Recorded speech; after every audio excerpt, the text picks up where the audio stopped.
잊을만 하면 연예인들의 이 사고가 나오고 있습니다. 백성문 변호사님. 네, 17일이니까 지난 일요일입니다. 오전 한 11시 30분쯤에 송파구의 이제 잠실 삼거리에서 이제 좌회전하면 보통 이제 깜빡이를 켜잖아요. 한 차가 이제 좌회전 깜빡이를 켜놓고 신호 대기 중이었는데 한 외제 승용차가 이 뒷차 범퍼를, 앞차 범퍼를 추돌하는 사고가 있었는데 아하. 그 사고의 주인공이 바로 유명 배우 박시현 씨였습니다. 어허.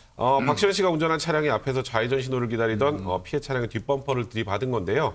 사고 당시에 이제 박시현 씨는 혼자 타고 있었고 저 피해 차량 앞차에는 운전자와 동승자 2명이 타고 있었다고 합니다. 네. 일단 가해자는 일단 박시현 씨고 피해 차량은 두 분이 타고 계셨는데 가해자나 피해자는 일단 다치지는 않았습니까? 어떻습니까? 네, 천만다행히 박시현 씨하고 또 이제 피해 차량의 운전자, 동승자 2명 크게 다치지는 않은 것으로 지금 확인된 상황입니다. 네. 근데 지금 오전 11시, 물론 난 12시 근처면 훤한 시간이란 말이에요. 근데 앞이 안 보였을까? 왜 사고를 낸 겁니까? 김복준 의원님. 일단은 현장에 출동한 경찰관이 음주 측정을 했어요. 허허. 음주 측정을 했더니 박시현 씨 같은 경우는 혈중 알코올 농도가 0.097% 나왔습니다. 대박 사건. 잘 아시다시피 0.03부터 입건하고요. 0.08%부터 운전면허 취소시킵니다. 그렇다면 0.097 같으면 만취 상태로 봐요. 일반적으로 도로교통법상. 그러니까 결국 만취인 겁니다. 네. 그리고 이제 그 경찰이 당연히 물어봤겠죠. 술 드셨군요 했더니 술 마시고 운전한 사실 인정합니다. 네. 결국 음주운전한 것입니다. 순순히 음주를, 왜냐면 증거가 눈앞에 있으니까 뭐 부인하지 못했겠죠. 그런데 대체 오전입니다. 최단비 변호사님, 대체 0.097 혈중 알코올 농도, 진짜 이게 납득이 안 됩니다. 네, 그러니까 저 사건 이후에 박시현 씨 소속사에서 입장문을 냈습니다. 어허. 이 입장문 내용에 따르면 이 사건 전날이죠. 전날인 16일 저녁에 집에서 지인과 함께 술을 마셨고, 그러니까 다음 날 본인은 숙취가 풀렸다라고 생각해서 자차를 이용해서 운전을 했다라는 겁니다. 그러니까 그날 당일은 운전이 아니라 전날 운전이고 숙취 운전이었다라는 입장을 소속사를 통해서 밝혔습니다. 야, 근데 김복준 의원님 예, 뭐 예. 이제 오랜 경험에서 이게 0.097, 난 12시 거의 다 돼서 걸렸는 사고에서 이 측정을 했는데 0.097, 어느 정도 음주를 한 겁니까 대체? 많이 마신 겁니다. 하하. 일단은 많이 마셨다고 봐야 되고요. 네. 0.097이 나왔다는 건 많이 먹은 겁니다. 뭐 그 얘기할 것 없이 그렇고요. 본인 입장에서는 전날 먹었다고 얘기했는데 그 전날이라는 개념이 00시를 기준으로 해갖고 새벽으로 넘어왔을 수도 있어요. 근데 본인 입장에서는 밤이니까 그 전날이라고 인식하는 경우도 있고요. 네. 아침에 잠자고 눈 떠보니까 괜찮아 보이거든요. 네. 그래서 이제 끌고 나왔다가 적발되는 사례가 생각보다 굉장히 많습니다. 아하. 예전에 저 가수 환희 같은 경우도 지난해 3월이죠. 아, 맞아요. 네. 그때도 전날 9시까지 술자리 마무리하고 잠자고 새벽 3시에 나오다가 이 적발돼서 네. 그때 0.061%로 면허정지 100일 받은 적이 있어요. 마찬가지고요. 이게 음주량과 그다음에 본인의 주량도 그 작용을 하겠죠. 네. 그리고 이제 그 시간 네. 마시고 나서 저 차를 올라타기까지의 시간 네. 이거는 잘 계산하셔야 됩니다. 근데 이제 앞서 박시현 씨의 소속사는 음주운전이 맞다라고 이제 시인하는 입장을 냈는데, 홍종성 기자님, 그럼 박시현 씨 본인은 뭐 아무런 입장이 없어요? 박시현 씨가 제가 개인적으로 또 사과드리는 게 맞는 것 같다 하면서 저의 개인 공간에 글을 올립니다라고 하면서 글을 올렸어요. 네. 이유 불문하고 해서는 안 될 일이었다. 안일하게 생각한 것 후회하고 반성한다라고 했는데, 박시현 씨가 사실 좀 어려운 일 겪고 연기 열심히 해서 잘 될만 하면은 이렇게 또 한 차례씩 자꾸 이런 일이 벌어져서 너무 안타깝습니다. 사실 네. 연기력도 연기력이지만 보기 드문 이국적인 외모예요. 그 어떤 팬들이 그래서 많이 사랑해 주시고 그런 자신의 존재 가치를 조금만 더 깊이 인지하시면 좋겠습니다. 네. 자, 이후에 뉴스파이터 제작진이요, 이 박시현 씨 소속사 측과 연락이 닿아서 직접 입장을 들었는데, 최단비 변호사님 어떤 얘기를 들을 수 있었습니까? 네, 말씀하신 것처럼 뉴스파이터에서 소속사 측에 연락을 직접 해봤습니다. 근데 소속사 측에서 밝힌 바로는 사실 그대로 입장문을 작성을 했다. 그리고 배우 박시현 씨도 스스로 죄송하고 반성하는 마음을 담아서 이 글을 게재했다라고 언급을 했고요. 네. 사고와 관련돼서는 소속사 측에서는 자세하게 말씀드리기는 어렵다라면서 양해를 구했습니다. 네. 뭐 개인의 프라이버시, 사생활도 있기 때문에 어떤 누구와 마셨고 어떤 과정이었고는 굳이 뭐 더 캐고 싶지는 않습니다. 하지만 자숙한다는 걸 말로만 하지 말고 정말로 반성하길 바랍니다. 음주운전이 이 정도 선에서 그쳤게 망정이지 더 큰 사고가 났고 인명사고가 났다면 어쩔 뻔했습니까? 반드시 반성하고 자숙하는 모습을 지켜보겠습니다. 박근혜 전 대통령이요, 긴급 코로나 검사를 받았다면서요, 백성문 변호사님. 네, 오늘 오전에 박근혜 전 대통령 긴급 코로나 검사를 외부 병원에서 받았습니다. 근데 그 받게 된 이유가 네. 박근혜 전 대통령이 이제 외부 의료시설에 이제 통원 치료를 나가는데, 아하. 근데 박근혜 대통령 혼자 나갈 수는 없잖아요. 네. 그럼 거기에 이제 근접으로 경호를 하고 개호를 하는 이제 교도관들이 같이 나간단 말이죠. 네. 근데 18일 날 외부에서 통원 치료를 받았는데 그때 같이 차량에 동승했던 직원 한 명이 어제 확진 판정을 받은 거예요. 그러면 이제 아무래도 같은 차량 안에 있었고 근접해서 개호를 하니까 밀접촉 조차로 분류가 될 수밖에 없었고요. 이제 다행인 거는 박근혜 전 대통령도 그렇고 그 직원도 역시 다 마스크를 끼고 있었다고 하는데 일단 12일에 한번 저 직원도 그렇고 박근혜 전 대통령도 그렇고 네. 코로나19 검사를 한번 받았었어요. 아하. 근데 그때는 다 음성이었는데 이번에 다시 전수조사하는 과정에서 이 직원이 확진 판정을 받으면서 오늘 오전에 긴급 코로나 검사를 받은 겁니다. 그랬군요. 그런 과정에서 긴급 검사를 받았는데 박근혜 전 대통령이 검사 결과가 궁금합니다. 최단비 변호사님. 네, 오늘 오전에 검사를 받았고요. 검사 결과는 음성 판정이 나왔습니다. 그러니까 법무부에서는 만약에 양성 판정이 나오면 전담병원에 입원을 할 예정이었지만 음성 판정이 나왔습니다. 근데 음성 판정이라도 예방하는 차원에서 외부 병원에 입원을 해서 일정 기간 격리할 예정이다라고 밝혔습니다. 아하. 그런가 하면 지금 발칵 뒤집힌 서울 동부구치소에 혹시 이명박 전 대통령이 아직도 수감 중입니까? 김복준 의원님? 아닙니다. 이명박 전 대통령 같은 경우는 작년 12월 21일 날 그 본인의 지병 치료를 위해서 나왔어요. 일반적으로 근데 이제 이명박 전 대통령 같은 경우는 동부 구치소거든요. 네. 근데 이제 형이 확정되면 원래는 구치소에서 교도소로 이감되는 게 맞아요. 네. 근데 이제 그런 절차가 진행되기 전에 지병 치료를 이제 목적으로 미리 병원에 입원을 했단 말이죠. 네. 어디에 있냐면 이제 뭐 서울대학교 병원 1인실에 있다고 해요. 아하. 그러니까 21일 날 지병 치료차 나와가지고 입원한 상태에서 한 이틀 지나고 난 다음에 네. 코로나19가 감염될 우려가 있으니까 형집행정지를 좀 시켜달라. 서울 동부지검에 요구를 했어요. 그런데 동부지검에서는 들어주지 않았습니다. 아하. 예.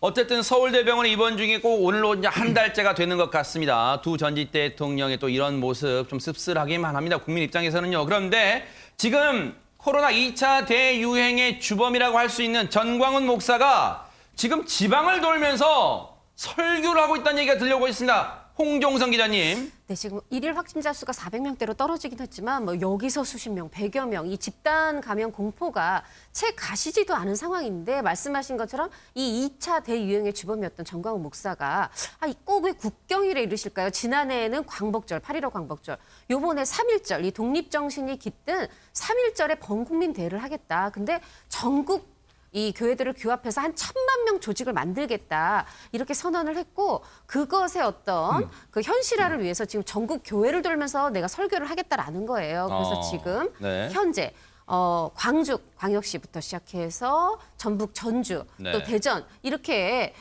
이제 장소를 옮기면서 설교를 이어가고 있는데요. 네. 예를 들면은 이 이제 19일에 있었던 전북 전주에 그 이제 상황을 말씀을 드리면 네. 여기에서 한 1시간 정도 설교를 했는데 네. 문을 안으로 걸어 잠그고 있습니다. 네. 그래서 이게 이미 예고된 행사였기 때문에 경찰과 지자체가 찾아갔죠. 네. 그러나 문이 잠겨 있어서 안으로 들어갈 수는 없었고 1시간 정도 이어진 설교는 유튜브로 생중계가 됐습니다. 네. 뭐 당시 이제 취재진이 어떻게 알고 또 이제 갔는데 취재를 하는 과정에서 뭐 사진도 찍으니까 뭐 쫓아내기도 했다 이런 말도 들려왔습니다. 그런가 하면 자 그때 어떤 얘기가 실제로 있었는지 영상으로 한번 보시고 이어가 보도록 하겠습니다. 전라도는 원래 본심이 우파야 우파. 당신들이 대한민국을 세운 주체 아닙니까 주체. 빨리 전라도는요 김대중, 노무현, 문재인을 버리고 전라도를 개발한 모든 개발은 좌파 정부가 했습니까? 정신 차리세요, 전라도 사람들. 전부 우파 정부가 다 한 겁니다. 우파 정부가. 예를 들어서 새만금 저거 누가 했습니까? 저거.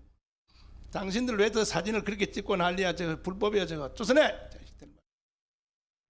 바로 저장님입니다. 이제 기자들이 문틈 사이로 이 사진 촬영을 하니까 그걸 알아챈 다음에 저렇게 쫓아내. 뭐 그렇게 했던 이 모습까지 고스란히 영상이 찍혀 있는데, 그런데 혹시 지금 전광훈 목사가 말하고 있는 장면에서 혹시 여러분 이 알아채셨습니까? 백성문 변호사님. 그러니까 저곳에서 지금 조금 전에 보시는 것처럼 전광훈 목사가 뭐 설교 내용을 저희가 이제 평가할 건 아니고요. 그 말을 할 때 마스크가 여기 손목에 있죠. 그러네요. 네, 입에 마스크를 쓰고 있지 않았습니다. 물론 저 교회가 100명 정도 수용이 가능한데 이제 사회적 거리두기 때문에 좀 많이 뛰어 앉아서 한 20여 명 정도 앞에 있었고요. 그곳 설교를 한 건데 우리 지금 다 마스크 벗고 있잖아요. 근데 이렇게 방송에서는 이게 공적인 영역이기 때문에 만약에 전광훈 목사가 방송에서 설교를 한다. 그럼 마스크를 벗어도 되죠. 근데 지금은 유튜브 채널입니다. 네. 유튜브 채널은 그런 사적 영역이기 때문에 이거는 원칙적으로 마스크를 써야 된다라는 게 일단 방역 당국의 얘기인데요. 그래서 지금 이게 방역 조차 위반인지 여부에 관련해서 이제 좀 확인을 해보겠다라는 상황인데 네. 지금 저곳이 전주였습니다. 아까 홍 기자님 말씀하셨던 것처럼 광주, 전주, 그다음에 대전으로 가죠. 네. 대전에서 똑같이 저렇게 설교를 했는데 그때는 마스크를 쓰고 했다고 합니다. 아하. 논란이 된 거에 대해서 좀 의식을 했던 거예요. 의식을 한 것 같아요. 그런데 지금 저렇게 지방 도시를 순회하면서 얘기하고 있는 게 뭐냐면 3.1절 얼마 안 남았습니다. 한 2달도 못 남았어요. 3.1절 범국민 대회를 하겠다는 거예요. 또다시 국민들의 우려가 커질 수밖에 없습니다. 김복준 의원님. 일단은 전광훈 목사는 아마 작년 1년 사이에 가장 한 3번째 정도 확진자가 많이 나온 그 교회 사랑제일교회 목사 맞죠? 작년 그 8월 12일경에 이 사랑제일교회 신도 한 사람이 네. 그 감염돼 가지고 이제 그 뭐 실내 예배 활동이라든지 야외에서 대규모 집회 하는 바람에 네. 순식간에 17일 만에 1,000명 이상의 확진자가 양산되는 아이고. 그런 일을 겪었었지 않습니까, 아하, 우리가? 네. 그런데 이분이 지금 이제 전국을 순회하면서 저렇게 이제 이야기를 하고 있고요. 이분 얘기는 뭐냐면 3월 1일 날 아까 말씀하신 것처럼 3월 1일 날 3.1절 날 온라인 국민 이 범국민 대회를 열겠다 이렇게 예고를 이제 하고 있는 것 같고요. 이러다 보니까 이제 그 교회 아까 그 설교인지 뭐 정치 발언인지 좀 구분이 안 됩니다만은 거기에서 지나가던 주민들이 아니 광복절 집회할 때 그렇게 방역 수칙 안 지켜가지고 온 국민을 저 코로나19의 위험 속에 빠뜨린 사람이 말이야. 왜 전주까지 내려와가지고 저 설교랍시고 이렇게 떠드는지 모르겠다 하면서 우려를 표했거든요. 네. 뭐 제 개인적으로는 생각으로는 그렇습니다. 좀 내용 뭐 자세히는 모르겠는데 지금 소개된 것만 봐도 대한민국 사람들한테는요 이 지역 트라우마, 전라도니 경상도니 이거 입에 올리는 것 자체가 굉장히 트라우마예요. 네. 굉장히 피곤합니다. 그분들에 대한 예의도 아닙니다. 예의도 아니고요. 네네. 피곤하고 그 다음에 저는 그렇습니다. 성직자가 왜 그렇게 정치적인 발언하고 이념적인 발언을 합니까? 네. 그리고 이제 그거 다 넘어서서 이 얘기는 꼭 말씀드리고 싶어요.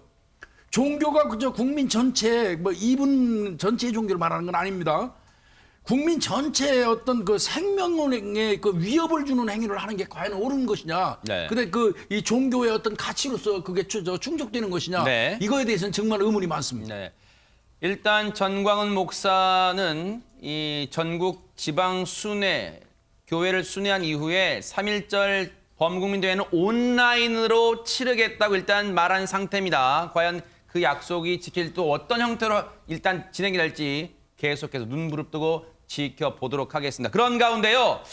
코로나19 관련 공포, 불안은 뭐 여전하잖아요. 물론 이제 백신에 대한 기대감은 계속해서 커지고 있습니다. 그런 가운데 코로나19의 예방과 치료에 좋다는 이런 식품, 이런 게 지금 있답니다. 궁금하시고 귀가 솔깃하시죠? 먼저 영상으로 확인해 보시고 이어가 보도록 하겠습니다. 때를 잘 먹으면 그 면역력이 강화돼서 코로나에 잘 안 걸리게 되고 네네네. 그다음에 확진된 사람은 바로바로 그냥 고생 안 하고 바로 이제 예. 유해한 바이러스를 전부 다 죽인다는 거죠? 이제 사멸시키는 네네. 그런 효과가 있다. 이 고추대차 효과 굉장합니다. 그리고 몸에 일체 부작용이 없습니다. 이거를 다려 먹고 면역력을 갖춰서 코로나에 걸리지 않고 또 걸려도 바로바로 완치로 된다면 한 달 내로 코로나가 종식이 되게 됩니다. 홍종선 기자님 방송 시청하시는 분들이 그런 게 있었어 하실 텐데 고추대가 뭔지 좀 말씀 좀 해주세요. 이제 우리가 고추, 이제 파란 고추가 빨갛게 되면 그거를 수확하잖아요. 그 열매를. 그리고 사실 고추잎까지는 따서 고추잎 나물이라고 무쳐 먹습니다. 그런데 그동안 고추대는 그냥 버려져 왔어요. 네. 그런데 지금 저 영상이 네. 입소문을 타고 인기를 끌면서 그냥 버려졌던 그 고추대를 이제 지금 주장입니다. 소금 대추를 넣고 다려 먹으면 정말 코로나가 낫는다고? 사실 이제 우리가 두려움이 크고 정보가 없을 땐 유언비어를 믿게 되는 경향이 있잖아요. 실제로 다려 마신 분도 있다고 하는데 네. 여기서 한 발 더 나가서 몇몇 식품 제조업자들이 이거를 채를 쳐서 채로도 팔고 환으로 만들어서 환도 팔고 액상차도 만들어서 팔았다는 겁니다. 네. 그래서 이제 이게 지금 과연 뭐 실효가 있느냐 네. 이 문제가 제기가 된 거죠. 실제로 고추대를 판매한 업자분들도 있으시답니다. 얘기 들어보시고 이어가 보도록 하겠습니다. 10,000원이에요. 뭐 고추대하고 저 대추하고 넣어서 그 유튜브에 있잖아요. 이거 검색을 해보니까 효능에 대해서 막 나와 있는 거예요. 건강 차원에서 그냥 좋은 마음으로 끓여 먹는 게 좋지 않나. 일단 코로나19에 치료도 되고 예방 효과가 있다면 혹할 것 같습니다. 최단비 변호사님. 이제 지금 현행 규정상 이 고추대 같은 경우에는 식품의 원료로 사용할 수가 없어요. 아, 그래요? 그리고 또 이 식약처에 따르면 식품의 원료로 사용할 수 없을 뿐만 아니라 의약품으로 허가가 나지 않았습니다. 그러니까 당연히 한약 재료로 쓸 수가 없겠죠. 그러니까 코로나19 예방에 효과가 좋다라는 것은 아직까지는 과학적으로 검증된 바가 없는 사실입니다. 네네. 거기에다가 뭐 동의보감, 본초강 뭐 이렇게 한의학 서적들이 있잖아요. 이런 네. 서적에서도 이 고추대 같은 경우에는 약재로 나와 있지 않는 품목입니다. 이렇게 되면 해괴망측한 얘기일 수밖에 없잖아요. 관련해서 식약처 얘기 들어보시고 이어가 보도록 하겠습니다. 고추대 차는 코로나19 예방 치료 효과에 대한 과학적 검증이나 치료제로서 허가된 사실이 없으며 안전성이 입증이 되지 않은 그렇다면 김복준 의원님, 네. 저 한의사의 얘기가 거짓 정보였다는 겁니까? 결과적으로는 그렇습니다. 과학적인 그 어떤 근거가 없는 그 개인적인 이야기인데 제가 판단할 때는 이분이 한의사라는 어떤 직분, 그 신분을 이용해서 본인의 개인 유튜브에 저걸 올리면서 획기적인 일이잖아요. 그러면 유튜브 어떤 그 수익 같은 것도 생각한 게 아닌가 이런 생각도 의심도 살짝 들어요. 네. 하여튼 이분은 그 본인의 개인 유튜브에다가 이 고추대가 효능이 있다고 이렇게 이제 방송을 하고 네. 그다음에 주변 지인들한테도 이렇게 이제 뭐 고추대 달인물 같은 거 네. 이런 거를 저 제공하기도 했다고 그래요. 그래서 이제 아마 식약처에서 그냥 놔둘 수 없죠. 사실은 고추대는 그 농약 잔류량이 굉장히 많답니다. 네. 굉장히 위험하다고 그러는데 그러니까요. 네. 농약 먹이는 거나 마찬가지로 어떻게 맞네요. 보면요. 네. 그래서 식약처에서 이 한의사를 의료법 위반 또는 식품위생법 위반 등의 혐의로 일단은 이 고발 조치를 했고요. 네. 더 나아가서는 이제 이분의 말을 듣고 그 편승해서 돈벌이 한 사람들이 있죠. 네. 고추대 판매한 업체가 한 39군데 정도 된답니다. 네. 거기도 기획 단속을 해서 14곳을 지금 아이고. 적발한 상태라고 합니다. 이제라도 적발됐다니 참으로 다행이다 이런 생각도 해봅니다. 그런데요, 여러분 참 시간이 빠른 걸까요? 아니면 느린 걸까요? 이 영상 보시면서 한번 곰곰이 생각해 보시기 바랍니다. 질병관리본부는 1월 20일 오전 8시에 중국 우한시 신종 코로나 바이러스 감염증 해외 유입 확진 환자를 확인하였습니다. 그때는 알지 못. 코로나 환자가 너무 많아서 원격 수업하는 거예요. 학교 못 가고. 다들 얼굴 좀 보자. 친구들이랑 같이 놀고 싶어요. 운동장에서 뛰어놀고. 코로나19 여파로 자영업자들의 폐업이 이번 1년 동안 버티려고 매출도 거의 3분의 1 이상. 의료진들도 점차 지쳐가고 있습니다. 모든 과 의사들이 합심해서 손발이 차가워가지고 일을 하기 좀 힘들더라고요. 우리가 살아왔던 평범한 나날들이가 얼마나 소중한지 알아버렸죠. 당연히 끌어안고 당연히 사랑하던 날 다시 돌아올 때까지 우리 힘껏 웃어요. 네. 참 그러네요. 김복주님 예, 코로나 예. 1년이네요. 벌써 오늘이. 네, 맞습니다. 2020년이죠. 작년 1월 20일 날 오늘. 네, 오늘이죠. 중국 후베이성 우한에서 인천국제공항을 통해서 입국했던 30대 중국인 여성이 첫 확진자로 판정되면서부터 네. 이제 그 기하급수적으로 늘기 시작했죠. 네. 결국 우리들의 2020년의 일상을 통째로 그러네요. 앗아갔던 맞아요. 그 시작이 작년 오늘이었어요. 그러네요. 예. 벌써 1년입니다. 이 말을 뒤집어 보면요. 우리가 2달이 쭉 못 펴고 잠잔 지도 1년이 됐다는 얘기입니다. 관련해서 정세균 총리 얘기 들어보시고 이어가 보도록 하겠습니다. 오늘은 우리나라에서 코로나19 첫 확진자가 나온 지 꼭 1년이 되는 날입니다. 돌이켜보면 지난 1년은 하루도 빠짐없이 도전과 응전의 연속이었습니다. 지금까지 7만 명이 넘게 감염되었고 1,300명의 소중한 인명이 희생되면서 우리 사회는 큰 상처를 입었습니다. 아직도 지루한 싸움이 계속되고 있어 안타까운 마음입니다. 그러나 지난 1년은 위기 속에서 더 강해지는 우리의 모습을 다시 한번 확인하는 시간이기도 했습니다.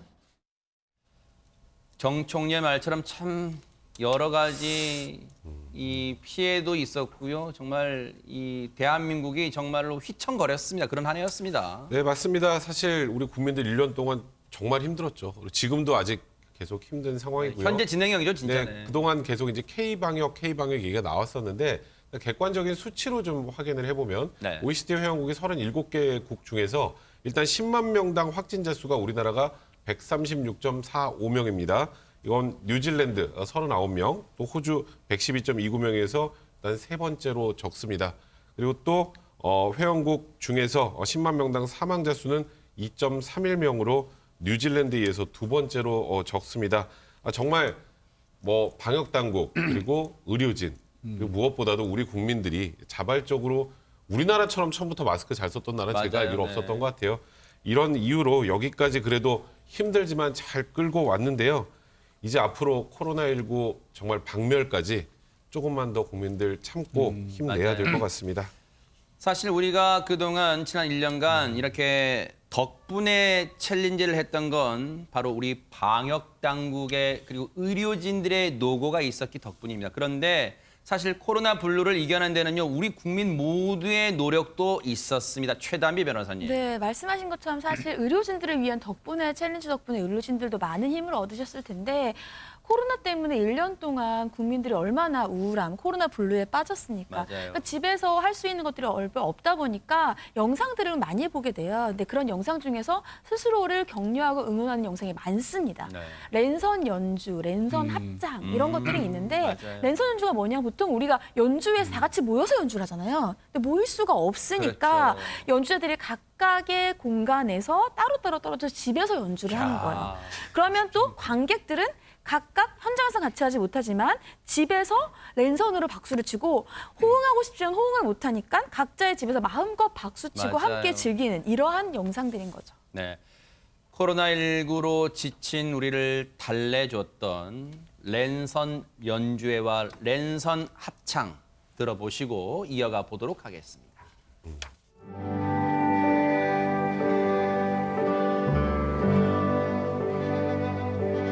When I am down and all my soul so weary, when troubles come and my heart burdened me,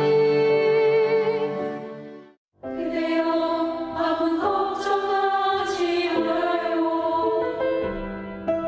우리 함께 노래합시다.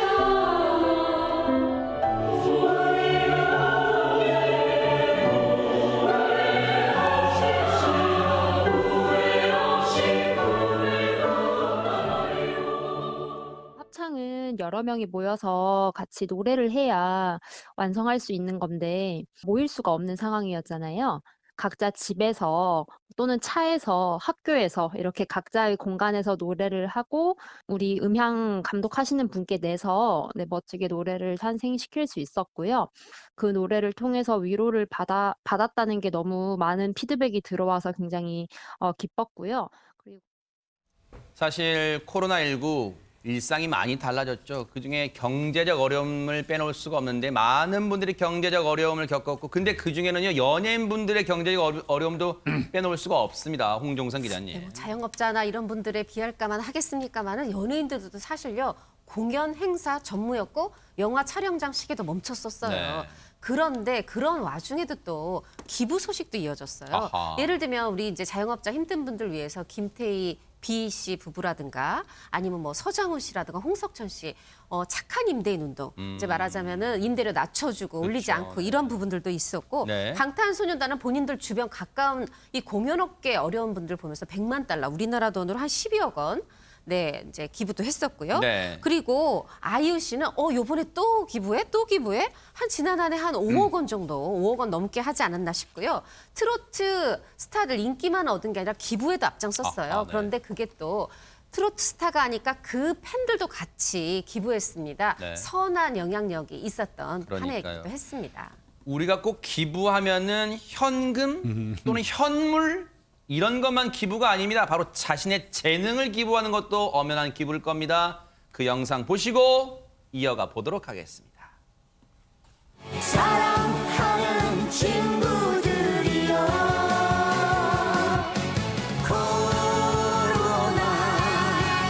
코로나를 이기자 멀리 날려버리자 다시 노래 불러보자 힘을 내어 불러보자 언젠가는 끝나리라 그때 우리 웃으리라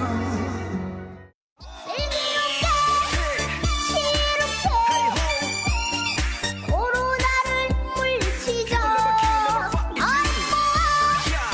입을 모아 모두 파이팅 정말 뭐 다른 분들의 응원도 그랬지만 마지막 김다연 양의 그 화이팅이 정말 가슴에 와닿았습니다. 그런데 이 김다연 양 보니까 지난 1년간 코로나 1년간 아이들도 진짜로 많이 힘들었을 것 같아요. 김복준 의원님. 아이들이 그 코로나로 인해서 받은 그 대표적인 상처가 3가지 정도 된다고. 뭘까요? 이 첫 번째가 아이들이 학교를 가지 못하면서 단절 트라우마를 겪었다는 거예요. 그래요? 거기에 더 나아가서 이 아이들이 자기들의 소속감도 지금 잃어버리고 있고 아이고. 학생이라는 정체성 이것도 지금 맞아요, 혼란이 오는 거예요. 맞아요. 학생은 학교 갈 때 학생이거든요. 맞아요. 거기에다가 새로운 친구는 만나지도 못하죠. 아. 마스크 써가지고 또 얼굴도 못 알아보죠. 네. 그런 거 하나. 두 번째로는 이제 규칙 트라우마라고 그러는데 그건 뭐예요? 집에서 부모님하고 같이 오랜 시간을 붙어 있다 보니까 잔소리하고 통제를 많이 듣다 보니까 아이들이 스트레스를 받는 거예요. 네. 그 이제 두 번째고 세 번째가 이제 결손 트라우마라고 그건 또 그러는데 뭐예요? 학교 안 가는 동안에 아무것도 한 게 없다는 부모님들의 꾸중과 자책이랍니다. 아하. 근데 이제 이것도 지금 제가 말씀드린 3가지도 이게 부모님들한테 보호라든지 통제를 받는 아이들의 이야기이고 사실은 맞벌이 때문에 이 집에 방치된 애들한테는 그나마도 또 해당이 안 되는 맞아요. 어떻게 보면 사회 문제이기도 합니다. 네. 예. 물론 부모님들도 특히 어머님들 힘드셨어요. 이른바 돌밥 여러분 아세요? 돌아서만 밥해야 되고 돌아서만 밥해야 됩니다. 코로나19 때 아이들이 학교를 안 가니까요. 하지만 아이들이 무슨 죄입니까? 아이들 너무 다그치지 마세요. 코로나 탓이잖아요. 그러니까 가족끼리 이럴 때 더 뭉쳐야 될 것 같은데 이런 아이들이 얼마나 선생님들 입장에서는 안쓰러웠을까요? 그래서 선생님들도 이런 응원에 나섰습니다. 영상으로 만나보시고 이어가 보도록 하겠습니다. 괜찮아 찾을 거야 너에게 무슨 미래가 있어 괜찮아 찾을 거야 우린 널 믿어 의심치 않아 널 힘들게 했던 일들과 그 길었던 시간을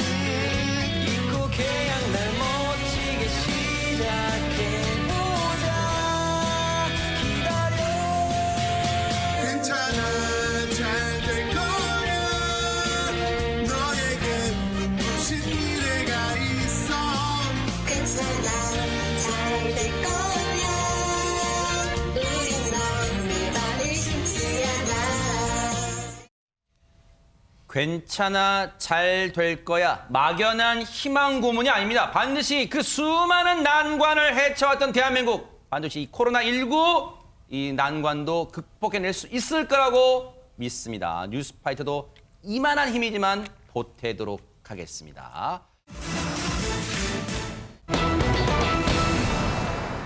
소위 드라마 OST로 대박이 난 스타들이 있는데요. 와, 이 첫 번째 주인공 하시면 그래, 이 사람이야 하실 거예요. 그 수많은 드라마 OST 히트곡 한번 들어보시고 이어가 보도록 하겠습니다. 우리 서로 사랑했는데 우리 이제 헤어지네요. 같은 하늘 다른 곳에 있어도 부디 나를 잊지 말아요. 여태껏 그리워서 못 이긴 척 울고 있는 나를 아실까. 오늘 망설이다 본 호를 눕고 난 아직까지 너만 사랑해. 네가 보고 싶어 미치겠다고 어제처럼 전화를 하죠. 홍종선 기자님 참 신기한 게요. 백지영 씨의 OST를 듣고 있으면 그 드라마 장면이 막 머릿속에 떠오릅니다. 네, 지금 아마 아이리스, 네, 그 이제 스쳐가셨을 거고 네. 또 하지연 씨 나왔던 황진희 씨, 그렇죠. 또 이제 공효진 씨 나왔던 최고의 사랑 이렇게 들어보셨는데 사실 여기에서 가장 뭐 인기를 끌었던 건 잊지 말아요. 첫 번째 들으셨던 거죠. 네. 근데 요거에서 또 빠진 노래가 있습니다. 뭘까요? 시크릿 가든. 시크릿 가든. 네, 그 여자. 네. 사실 이 시크릿 가든에서 하지연 씨랑 백지영 씨 감성이 잘 맞아서 황진희의 OST까지 또 이어졌던 거거든요. 네. 그 외에도 공주의 남자의 오늘도 사랑해. 뭐 그것도 있었고. 근데 사실 이렇게 우리가 어느 정도 벌었을까 사실 이런 궁금증도 있잖아요. OST로 돈을 벌기도 해요. 법니다. 왜 그러냐 아하, 하면 사실 이제 어떻게 보면 홍보비도 들지 않고 아. 하다 보니까 그리고 아이돌이 등장하면서 이 사실은 발라드 전성시대가 끝나고 좀 네. 위축이 됐었어요. 그런데 이 위축된 발라드가 OST로 새로운 돌파구를 맞은 건데 네. 그 선두에 백지영 씨가 있었던 거죠. 백지영 네. 씨가 노래를 부르면 이 주인공하고 감성이 딱 맞아떨어지면서 시청률도 잘 나오고 아하. 화제도 되고 하다 보니까 네. 점점 더 많은 OST 열풍의 어떤 시작이 됐던 건데요. 네. 그래서 박나래 씨, 개그맨이죠. 이제 대놓고 얘기합니다.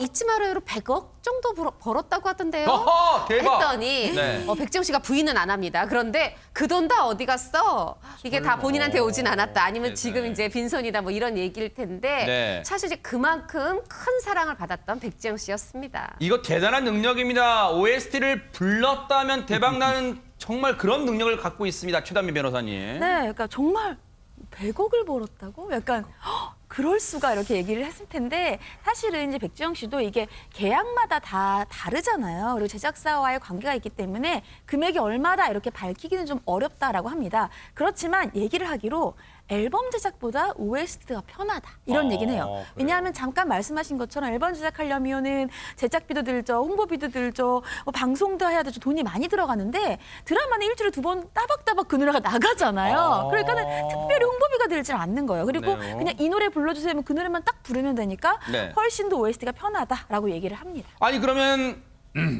그 지금까지 백지영 씨의 OST는 누가 딱 정해준, 누가 써준 노래만 부르는 거예요? 그러니까 원래 보통은 이제 OST 참여하면 그 드라마에 맞게 노래를 만들어 놓고 가수를 찾아서 그 가수가 이제 그 노래를 부르는 게 일반적인데 네. 근데 백지영 씨는 좀 특별한 게 하나 있었어요. 아까 조금 전에 홍 기자님 말씀하셨던 것처럼 시크릿 가든의 그 여자. 그건 그 노래만 들어도 아마 시크릿 가든 그렇죠. 현지 씨의 네. 추리닝부터 이게 다 생각이 나실 것 같은데 그 드라마 관련해서는 본인이 이제 이 드라마 이제 신혼식 같은 걸 좀 보고 나니까 이 노래가 너무 잘 맞을 것 같다라고 생각했던 노래가 바로 본인이 8집 타이틀곡으로 염두에 뒀던 그 노래였어요. 그 여자라는 곡이.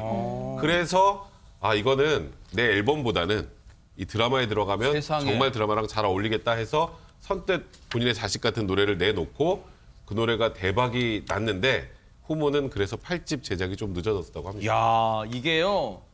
그냥 할 수 있는 일은 아닌 것 같아요. 가수한테는 자기 자식 같은 곡이잖아요. 지금 백성문 변호사님 말씀처럼. 그런데 그걸 드라마 OST로 선뜻 냈답니다. 그 노래 안 들어볼 수가 없죠. 듣고 이어가 보도록 하겠습니다.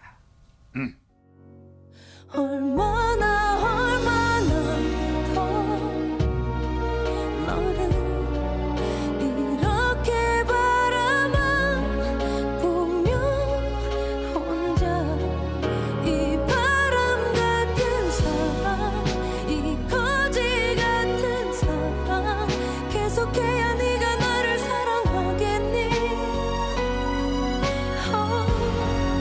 조금만 가까이 와 조금만 한 발 다가가면 두 발 도망가는 널 사랑하는 난 지금도 옆에 있어 그 여자는 웁니다 그 여자가 나라는 건 알아요 아, 저 노래만 듣고 있어도요.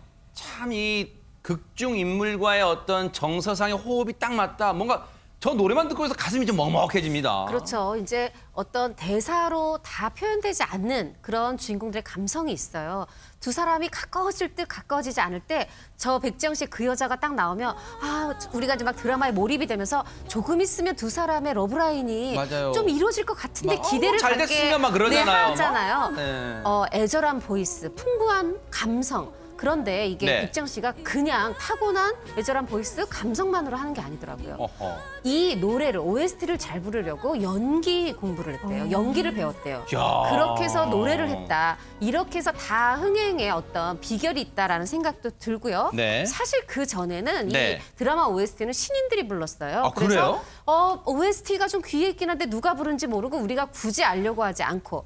그런데 이제 백지영 씨 이후에 이승철 씨 뭐 이런 분들이 OST 부르면서 우리가 이제 가수까지 기억하게 된 거죠. 아, 그러네요. 뭐 이승철 씨도 김탁구의 뭐 그렇습니다. OST 부르고 그랬잖아요. 네네. 맞아요. 이제 한 작곡가분이 얘기를 하는데 백지영 씨의 목소리는 이 설사 이 주인공들의 대사가 있을 때 나와도 부딪히지 않고 짧은 시간에 감성을 전달하는 아주 좋은 목소리다. 그렇게 호평을 하더라고요. 세상에.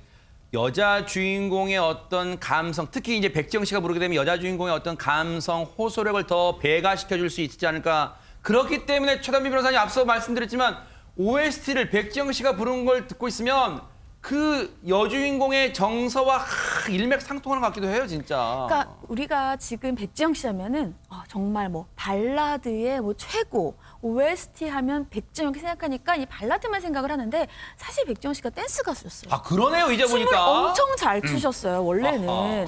근데 이제 댄스 가수였다가 발라드를 부르는 가수가 되기 위해서 이제 말씀하신 것처럼 연기 공부도 했다는 거예요. 아하. 왜냐하면 내가 이 발라드를 더 잘 이해하기 위해서는 가사를 이해하기 때문에 연기 공부까지 했는데 독백이 많이 되다 보니까 어느 날은 연기 공부를 하다가 자기가 울었대요, 백지영 씨가. 그래서 울면서 스스로 뿌듯한 거야. 내가 너무 오늘은 연기 공부를 잘했구나. 근데 네. 선생님이 혼을 내셨대요. 본인이 울어야 되는 게 아니라 이것을 보는 사람이 울어야 된다. 그래서 그때부터 이걸 이해하고 더더욱 연기 공부에 매진을 했고 감정의 세밀한 부분까지 더 많이 배워서 지금 우리가 느끼는 이 발라더가 됐다라고 합니다. 야, 얘기 듣고 보니까요. 백지영 씨가 프로긴 프로입니다. 그냥 OST 뭐 띵땅띵땅 곡 붙여주고 가사 붙여진 걸 OST로 부르는 게 아니라 이 발라드 감성을 넣기 위해서 연기까지 배웠다고 하니까 정말 프로 정신이 있구나. 그런데 백성문 변호사님, 그러면 모든 드라마의 OST 섭외가 오면 그거 내가 할게요 하나요? 뭔가 기준은 없습니까? 그러니까 선택하는? 저는 백지영 씨 정도 되면 그냥 섭외가 오면 드라마 배워보고 괜찮겠네 그럼 부를 것 같은데 네. 그게 아니고 시놉시스를 다 본대요. 내 노래하고 어울리는지 안 어울리는지를 다 보고 세상에. 백지영 씨가 선택했던 드라마 OST는 거의 다 성공했죠. 야. 백지영 씨 때문만이 아니라 이 드라마와 잘 어울리기 때문에 성공을 한 건데요. 네. 그리고 또 백지영 씨의 기준 중에 하나가 출연 배우랍니다. 아, 배우도 아까 봐요? 홍 기자님 말씀하셨던 것처럼 하지원 씨 출연한 드라마에 벌써 춘향 아까 그것도 그렇고 네. 저 아까 시크릿 황진이, 가든 황진이라는 맞아. 드라마네. 춘향이 아니죠. 황진이 그다음에 시크릿 가든 전부 OST도 하지원 씨 때문에 이제 하기로 했던 거라고 하고요. 근데 이제 특이한 건 이제 백정 씨가 그 배우 김선아 씨하고 굉장히 친한데. 김선아 씨랑? 네, 근데 이제 김선아 씨가 출연한 드라마의 OST를 아직 한 번도 못 해봤나 봐요. 그래서 나중에 김선아 씨가 출연한 드라마에서 내가 하고 불러도 되니 그리고 한 번 해도 될 정도의 친분이 있다고 합니다. 네. 야, 이래서 이 OST에 이 여왕이라는 말을 그냥 붙인 게 아닌 것 같다 이런 생각도 해봅니다. 그런가 하면요. 좀 세월을 거슬러 올라가서요. 90년대 드라마에도 분명 드라마 OST는 있었습니다. 그때 야, 이 드라마에 이분 목소리가 있었다는 거 아마 여러분 기억을 좀 소환해 드릴까 합니다. 한번 듣고 이어가 보도록 하겠습니다.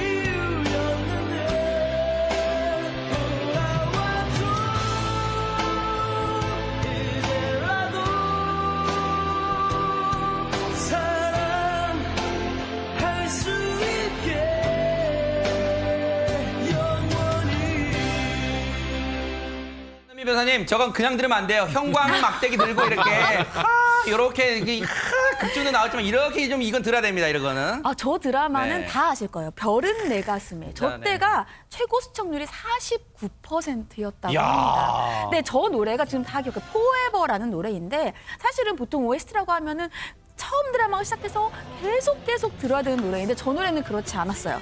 왜냐? 저 노래를 기억하시던데 굉장히 유명한 가수 나오거든요. 가수가 마지막에 강민이로 나와요. 강민. 강민 그러니까 맞아요. 출생의 비밀을 가진 강민인데 강민이 마지막에 지금 고 최진 씨한테 프로포즈를 하는 야, 장면에서 부른 맞아요. 노래예요. 마지막 회에서 나온 진짜. 노래예요. 그래서 마지막 회 나와서 어쩔 수 없이 많이 못 불렀던 노래인데 원래 준비하고 있었던 곡이었대요.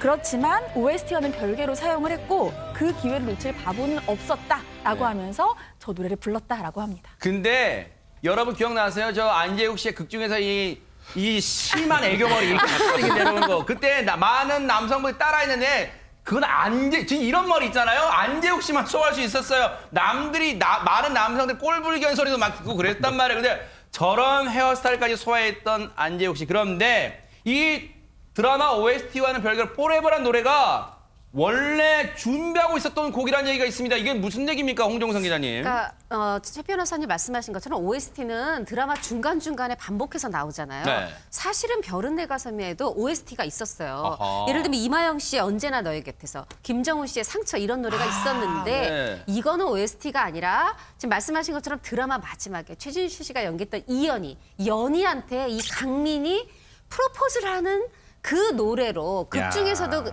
인기 가수였잖아요. 네. 그 노래를 통해서 청혼을 할 때 그때 불렀던 노래예요. 그래서 네. 그거를 끝까지 드라마 엔딩 장면까지 숨겨뒀다가 16부에서야 이 노래를 딱 부른 거예요. 그런데 이 노래가 얼마나 대단했던지 네. 이거 드라마 뭐 나오자마자 마지막 이제 16부에 나왔으니까 드라마 끝났잖아요. 바로 가요 차트에 진입하는데 1위를 진입해요. 첫 주예요?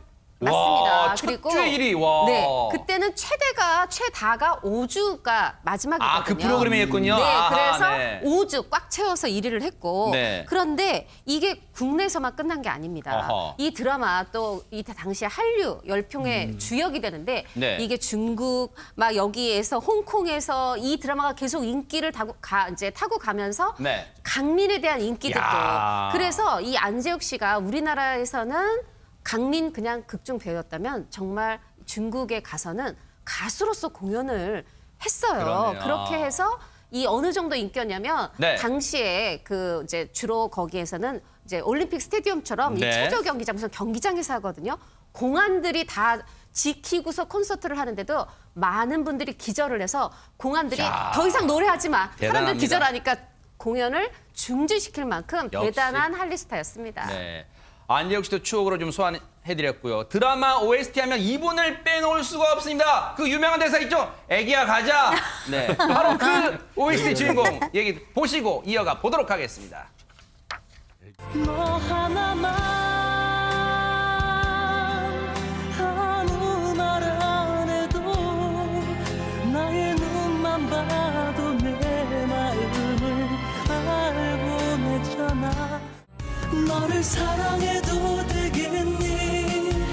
우리 시작해도 되겠니? 나의 상처 많은 가슴이 너를 울게 할지도 몰라. 사랑 말로 할 줄 몰라서 너를 안을 줄을 몰라서 내가 줄 수 있는 마음만으로 널 지켜낼 용기 없는 나 사랑해주겠니? 그런데 사실 백성문 변호사님 그 조성모 씨 하면은 드라마 OST도 있지만 사실 여러분들 많이 기억하실 거예요.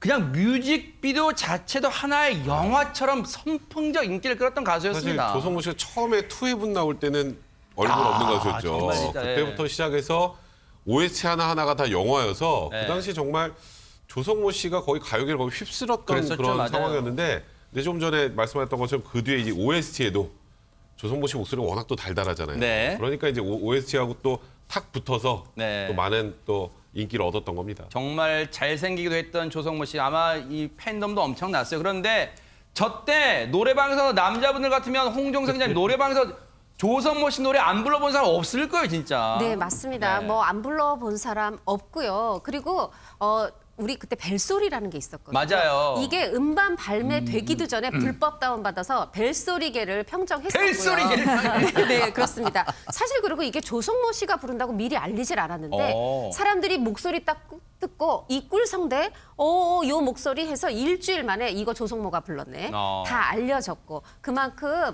뭐 이 드라마가 뭐 한 시청률이 57% 이렇게 넘어갔거든요. 세상에! 그러다 보니까 드라마도 인기, OST도 인기 뭐 그랬었고요. 그래서 특히 이 너의 곁으로 벨소리 하신 분들 정말 많았습니다. 네. 박신양 씨가 그러겠네요. 왜 말을 못해? 왜 말을 못해? OST가 인기 있다고 왜 말을 못해? 죄송합니다. 너무너무 썰렁했네요, 마지막에. 자, 정말로 OST에 하면은 떠오르는 이 세 분들 보니까 드라마의 주인공은 아니지만 없어서는 안 될 분들이다 이런 생각도 해봅니다.